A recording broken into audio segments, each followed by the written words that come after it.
حیات الصحابہ چیپٹر 12 صحابہ کرام رضی اللہ تعالیٰ عنہ کا مختلف قبائل اور عرب کی قوموں کو دعوت دینا۔ ٹاپک: حضرت امام بن ثعلبہ رضی اللہ تعالیٰ عنہ کا قبیلہ بنو سعد بن بکر کو دعوت دینا۔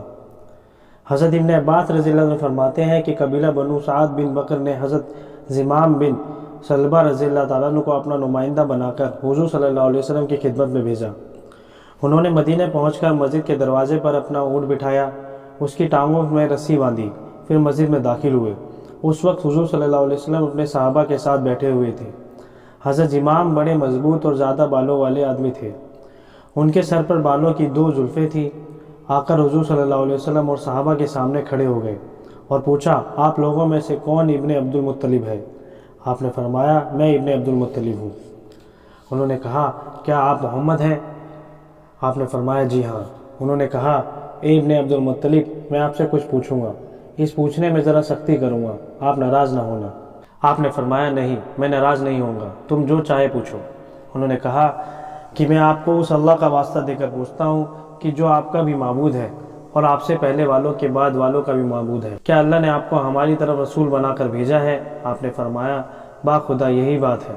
پھر انہوں نے کہا، میں آپ کو اس اللہ کا واسطہ دے کر پوچھتا ہوں جو آپ کا بھی خدا ہے اور آپ سے پہلے والوں اور بعد والوں کا بھی معبود ہے، کیا اللہ تعالیٰ نے آپ کو اس بات کا حکم دیا ہے کہ آپ ہمیں اس بات کا حکم دیں کہ ہم صرف اس کی عبادت کریں، اس کے ساتھ کسی کو شریک نہ کریں اور ان بتوں کو توڑ دیں جن کی آپ ہمارے باپ دادا عبادت کیا کرتے تھے؟ آپ نے فرمایا، با خدا یہی بات ہے۔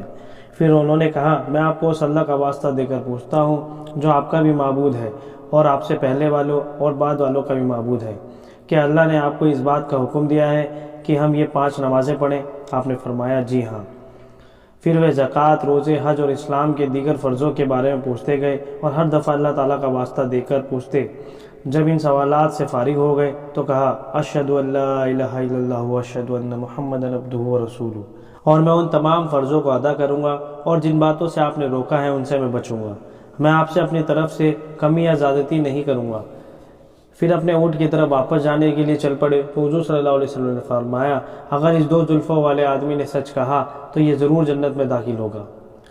سو انہوں نے اپنے اونٹ کے پاس آ کر اس کی رسی کو کھولا اور واپس چل دیے۔ جب یہ اپنی قوم میں واپس پہنچے تو سب ان کے پاس جمع ہو گئے۔ سب سے پہلے انہوں نے یہ کہا کہ لات و عزیٰ کا برا ہو۔ لوگوں نے کہا، اے امام، خاموش رہو، ایسا نہ ہو کہ اس طرح کہنے سے تم برس یا کوڑ یا پاگل پن میں مبتلا ہو جاؤ۔ انہوں نے کہا، تمہارا ناس ہو، یہ لات و عزیٰ اللہ کی قسم نہ نقصان پہنچا سکتے ہیں نہ نفع۔ اللہ تعالیٰ نے اپنا رسول بھیجا ہے، ان پر ایک کتاب اتاری ہے، اللہ تعالیٰ نے تم کو اس کتاب کے ذریعے اس شرک سے نکال دیا ہے جس میں تم مبتلا تھے۔ پھر کلمہ شہادت پڑھ کر سنایا، اشہد ان لا الہ الا اللہ وحدہ لا شریک لہ واشہد ان محمدا عبدہ ورسولہ۔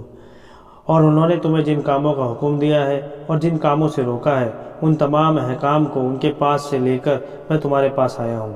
راوی کہتے ہیں کہ شام ہونے سے پہلے ہی اس آبادی کا ہر مرد عورت مسلمان ہو چکا تھا۔ حضرت ابن عباس رضی اللہ عنہ فرماتے ہیں کہ حضرت امام بن ثعلبہ سے زیادہ بہتر ہم نے کسی قوم کا نمائندہ نہیں سنا۔